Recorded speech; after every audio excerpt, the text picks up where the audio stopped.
지금 AI 산업의 진짜 전쟁은 하나로 좁혀집니다. 누가 더 싼 전기로 더 많은 답을 뽑아내느냐. 엔비디아가 만든 GPU가 시장을 독식한 건 그게 AI에 가장 잘 맞는 칩이어서가 아니었거든요. 원래 게임 그래픽 처리용이었습니다. 그런데 단순한 계산을 수천 개씩 동시에 처리하는 구조가 AI 학습과 딱 맞아떨어졌던 거죠. 2012년 알렉스넷이라는 모델 하나가 GPU로 AI 학습을 실제로 해낼 수 있다는 걸 세상에 증명했습니다. 그 순간부터 GPU는 AI의 표준이 됐고 전 세계 개발자들은 엔비디아 없이는 아무것도 못하는 구조 속에 갇혀버렸습니다. 본격적인 영상 시작 전 구독과 좋아요 눌러주세요. 엔비디아가 이 시장을 완전히 틀어준 건 칩 하나 때문이 아니었습니다. 2006년 그들이 CUDA라는 걸 세상에 내놓으면서 판이 완전히 달라졌거든요. CUDA는 쉽게 말해 GPU를 그래픽 말고 다른 연산에도 쓸 수 있게 해주는 개발 환경입니다. 처음엔 별거 아닌 것처럼 보였어요. 근데 이게 시간이 지나면서 무서운 해자가 됐습니다. 개발자들이 CUDA 위에서 코드를 짜기 시작했고 라이브러리가 쌓였고 교재가 만들어졌죠. 서울대 AI 연구실에서 논문 쓰는 대학원생도 판교 스타트업에서 밤새 모델 돌리는 개발자도 전부 CUDA로 손을 익혔습니다. 이게 바로 소프트웨어 권력이거든요. 칩이 AI에 최적화됐냐 아니냐를 따지기 전에 개발자들은 손에 익은 도구를 절대 바꾸려 하지 않습니다. 그런데 여기서 현실적인 문제가 하나 터집니다. GPU는 원래 AI 전용 설계가 아니다 보니 전력을 어마어마하게 잡아먹거든요. 엔비디아 H백 하나를 데이터 센터에 집어넣으면 설치 환경에 따라 전력 설계 자체를 완전히 다르게 짜야 합니다. 같은 칩인데 어디에 꽂느냐에 따라 냉각 방식이 달라지고 전력 예산이 달라지고 인프라 구조가 달라지는 거죠. 데이터 센터 운영자 입장에서 이건 단순한 불편이 아닙니다. 칩 구매 비용보다 전기세와 냉각 설비 유지비가 더 무섭게 불어나는 구조입니다. 기술의 표준이 된다는 게 이렇게 무서운 겁니다. 최선이 아니어도 먼저 자리 잡은 것이 결국 세상을 지배하거든요. 그리고 지금 그 구조에 균열이 생기기 시작했습니다. 그럼 전 세계 기업들이 그냥 손 놓고 있었을까요? 아닙니다. 조용히. 하지만 빠르게 움직이기 시작했습니다. 청구서가 문제였거든요. 데이터 센터를 운영하는 실무자들 사이에서 슬슬 불만이 터져나왔습니다. 우리가 AI 서비스를 키울수록 전기 요금 고지서도 같이 커진다는 거죠. 성능은 좋은데 운영하면 할수록 적자 구조가 깊어지는 겁니다. 그러면서 AI 칩 시장이 두 갈래로 갈리기 시작했습니다. 한쪽은 무조건 최고 성능, 다른 한쪽은 같은 전기로 더 많은 걸 뽑아내는 운영 효율. 엔비디아는 전자의 절대 강자였고 후자의 자리는 아직 비어 있었습니다. 그 빈자리를 정면으로 노린 곳이 있었는데 놀랍게도 한국 스타트업이었습니다. 퓨리오사 AI, 2017년에 설립된 국내 팹리스 반도체 기업입니다. 팹리스라는 건 직접 공장을 갖지 않고 설계만 하는 방식이거든요. 이 회사가 처음부터 노린 건 딱 하나였습니다. 데이터 센터에서 AI 모델을 돌리는 추론 단계, 그 시장이었죠. 학습이 아니라 추론입니다. AI가 이미 배운 걸 가지고 실제로 답을 내놓는 그 순간, 거기서 전력을 아끼겠다는 거였어요. 1세대 칩 이름은 워보이, 출시하면서 가능성을 보여줬고, 뒤이어 2세대 레니게이드를 내놓으며 본격적으로 시장에 도전장을 던졌습니다. 이름부터 반항아입니다. 엔비디아가 쌓아올린 질서에 정면으로 맞서겠다는 의지를 이름 하나에 담은 거죠. 그럼 레니게이드가 뭐가 다른 걸까요? 그냥 GPU보다 전력 좀 덜 쓰는 칩인 걸까요? 아닙니다. 차이는 훨씬 근본적인 데서 시작합니다. AI 모델이 계산하는 방식을 들여다보면 결국 반복되는 패턴이 있습니다. 텐서 컨트랙션이라고 부르는 연산인데요. 쉽게 말하면 AI가 답을 만들어낼 때 수없이 반복하는 곱하고 더하는 핵심 계산입니다. 모든 AI 모델이 이 계산을 수도 없이 반복하거든요. GPU는 이 계산도 할 수 있습니다. 근데 GPU는 원래 이걸 위해 태어난 게 아니잖아요. 그러니 효율이 떨어질 수밖에 없죠. 레니게이드는 달랐습니다. TCP라는 독자 아키텍처를 처음부터 이 텐서 연산에 최적화해서 설계했거든요. 설계 철학 자체가 다른 겁니다. GPU가 만능 선수라면 레니게이드는 추론 하나만 죽도록 파고든 전문가인 셈이죠. 30대 2 대리가 있다고 해봅시다. 회사에서 온갖 업무를 다 시키는 팀원이 있고 오직 그 일만 10년째 해온 프리랜서 전문가가 있어요. 속도와 비용 둘 다 따지면 누구한테 맡기겠습니까? 레니게이드가 노린 게 바로 그 지점입니다. GPU도 할 수 있는 일을 더 적은 전력으로 더 빠르게 해내는 것. 이게 단순한 수치 개선이 아니라 아키텍처 단계에서의 혁신이거든요. 전문가들이 이 방향성에 주목하는 이유가 여기 있습니다. 숫자 하나가 아니라 설계 철학이 시장을 뒤흔들 수 있다는 거죠. 말로만 다르다고 하면 아무 의미 없죠. 시장은 숫자로 말합니다. 그리고 그 숫자가 나왔습니다. 국내 대기업 AI 연구소가 직접 레니게이드를 가져다 검증했습니다. 엔비디아 GPU와 나란히 놓고 똑같은 조건에서 돌려본 거죠. 결과가 어떻게 나왔을까요? GPU 대비 전력 효율 2.25배, 같은 전기를 쓰면서 2.25배 더 많은 일을 해냈다는 겁니다. 여기서 끝이 아닙니다. 특정 모델 기준으로는 동일한 전력 조건에서 3.75배 더 많은 토큰을 생성했습니다. 토큰이라는 게 AI가 답변을 만들어낼 때 쓰는 단위거든요. 쉽게 말하면 같은 전기로 3.75배 더 많은 답을 뽑아낸다는 얘기입니다. 이게 왜 중요하냐고요? AI 서비스를 운영하는 건 일종의 응답 제조 공장과 같습니다. 공장이라면 당연히 같은 전기로 더 많은 물건을 찍어내는 기계가 이기는 거죠. 전력 대비 생산량, 이게 데이터 센터의 핵심 지표입니다. 데이터 센터 운영 담당자 입장에서 생각해 보세요. 서버실 전기 요금이 매달 수억 원씩 나오는 상황에서 이 수치는 단순한 스펙이 아닙니다. 운영 예산표에 직접 찍히는 숫자입니다. 2.25배 효율이라는 건 같은 예산으로 2배 넘는 서비스를 굴릴 수 있다는 뜻이거든요. 그러니 이 데이터가 나온 순간부터 분위기가 달라졌습니다. 관심에서 끝나는 게 아니라 실제 도입을 검토하는 단계로 넘어간 거죠. 반도체 스타트업의 무덤이 어디인지 아십니까? 연구소가 아닙니다. 양산 단계입니다. 설계가 아무리 완벽해도 실제로 칩을 찍어내는 순간 완전히 다른 세계가 펼쳐지거든요. 수율이라는 게 있습니다. 100개를 만들면 몇 개가 제대로 작동하느냐의 비율인데 이게 낮으면 아무리 좋은 칩도 사업이 안 됩니다. 여기서 무너진 스타트업이 한둘이 아닙니다. 논문도 냈고 투자도 받았고 데모도 성공했는데 양산에서 조용히 사라진 회사들이 즐비하죠. 퓨리오사 AI도 이 관문 앞에 서 있었습니다. 레니게이드가 아무리 뛰어내도 찍어낼 수 없으면 그냥 실험실 성과로 끝나는 거거든요. 그런데 올해 1월 소식이 들려왔습니다. 첫 양산 물량 4,000개 인도 완료. 파운드리 파트너로부터 실제 칩을 받아 출하 체계를 가동했습니다. 4,000개라는 숫자가 작아 보일 수 있습니다. 엔비디아가 분기마다 수십만 개씩 푸는 것과 비교하면 초라해 보이죠. 근데 이 숫자의 의미는 다른 데 있습니다. 설계 회사에서 제조 회사로, 연구 단계에서 공급자 단계로 넘어왔다는 증거거든요. 반도체 업계에서 이 차이는 하늘과 땅입니다. 칩을 설계할 수 있는 회사는 많습니다. 근데 실제로 찍어서 고객한테 납품하는 회사는 완전히 다른 레벨이거든요. 퓨리오사 AI는 그 관문을 통과했습니다. 이제 다음 질문만 남았습니다. 4,000개가 4만 개가 될 수 있느냐는 거죠. 2025년 3월 업계가 발칵 뒤집혔습니다. 글로벌 빅테크 기업이 퓨리오사 AI에 8억 달, 우리 돈으로 약 1조 원이 넘는 인수 제안을 했거든요. 어지간한 회사라면 사인했겠죠. 1조 원이면 창업자도 투자자도 직원도 전부 웃으면서 나올 수 있는 금액입니다. 근데 퓨리오사 AI는 거절했습니다.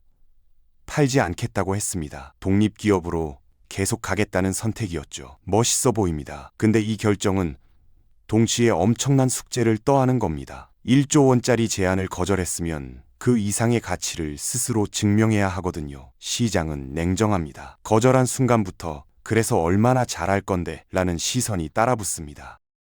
이후 퓨리오사 AI는 시리즈 C 브릿지 투자를 통해 1,700억 원을 끌어모았습니다. 기업 가치도 1조 원을 돌파했죠. 숫자만 보면 화려합니다. 근데 투자 유치와 실제 매출은 완전히 다른 얘기거든요. 투자금은 언젠가 다 씁니다. 결국 매출로 메꿔야 합니다.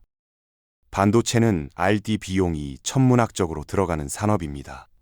설계하고 테스트하고 양산 준비하는 데만 수백억이 증발하거든요. 그 비용을 매출로 따라잡는 속도, 이게 이 회사의 생존을 결정하는 진짜 시계입니다. 독립을 선택한 이상, 이제 낭만은 없습니다. 숫자로 말해야 할 시간이 왔습니다. 그럼 퓨리오사 AI가 엔비디아를 넘으려면 칩만 잘 만들면 될까요? 아닙니다. 훨씬 더 어려운 산이 하나 더 있습니다. 바로 개발자들이 갈아타게 만드는 것입니다. 앞서 말했던 CUDE의 벽이 여기서 다시 등장하거든요. 현장에서 일하는 개발자 입장에서 생각해 보세요. 몇 년 동안 CUDA로 짜놓은 코드가 있습니다. 시스템도 거기 맞춰 다 구축해놨죠. 새 칩이 아무리 효율이 좋아도 거기에 맞게 코드를 다시 짜고 시스템을 다시 검증하는 비용이 만만치 않습니다. 담당 개발팀장 입장에서는 이게 리스크거든요. 잘못되면 서비스가 흔들립니다. 그러니 웬만하면 안 바꾸려 하죠. 퓨리오사 AI가 이 문제를 정면으로 인식했습니다. 그래서 칩과 함께 SDK, 즉 개발 도구 생태계를 함께 고도화하는 전략을 택했습니다. 2025년 SDK 3.0 버전을 내놓으면서 특정 모델의 처리량을 끌어올리고 응답 지연도 줄였습니다. 여기서 핵심은 칩 간 텐서 병렬화 기능입니다. 칩 여러 개를 묶어서 대규모 서비스를 안정적으로 굴릴 수 있다는 걸 보여준 거죠. 이게 왜 중요하냐면 기업 고객은 칩 한 개로 테스트하지 않습니다. 수십 수백 개를 동시에 굴려야 하거든요. 그 환경에서도 문제없이 작동한다는 걸 증명해야 진짜 도입이 일어납니다. 결국 전하려는 메시지는 하나입니다. 우리 칩이 빠릅니다가 아니라 실제 운영 환경에서 갈아타기 쉽습니다는 거죠. 엔비디아를 넘으려면 칩만 좋아서는 안 됩니다. 개발자들이 갈아타야 하거든요. 근데 이게 말처럼 쉽지가 않습니다. CUDA의 손이 익은 개발자한테 새로운 환경으로 옮기라고 하면 그게 얼마나 고통스러운 일인지 아십니까?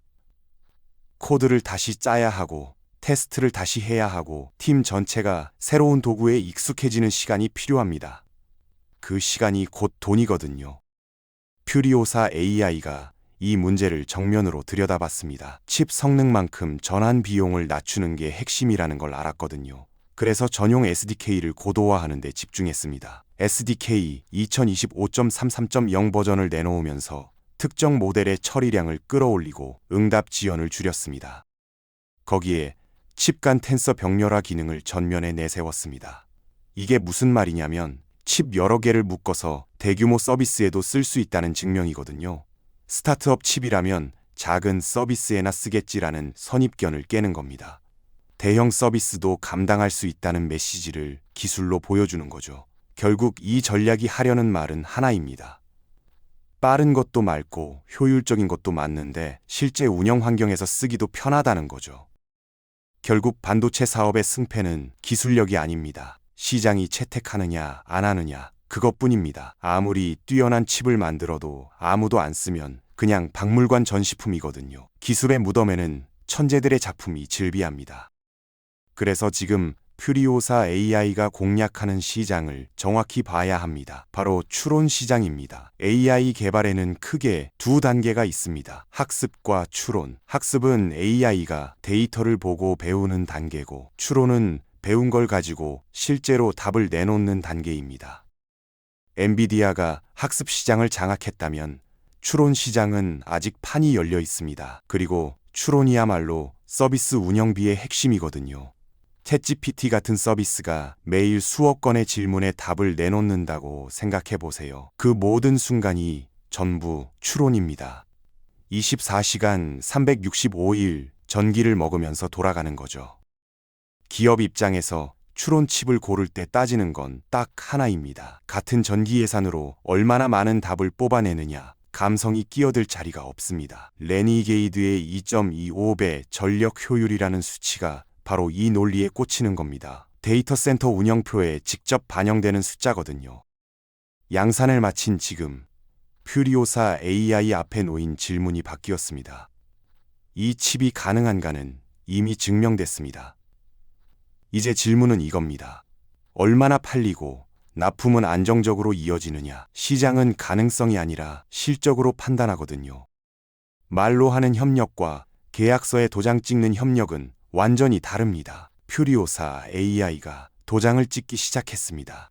2025년 7월 국내 대기업과 공급 협력 계약을 맺었습니다.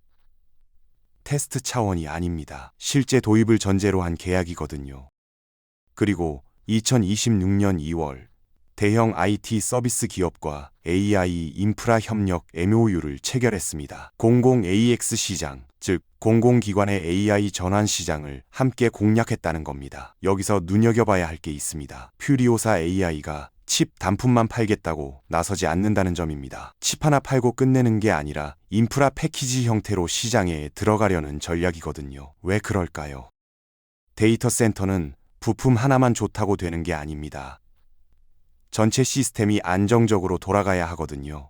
칩이 아무리 효율적이어도 주변 소프트웨어, 연동 시스템, 유지보수 체계가 받쳐주지 않으면 도입 자체가 불가능합니다.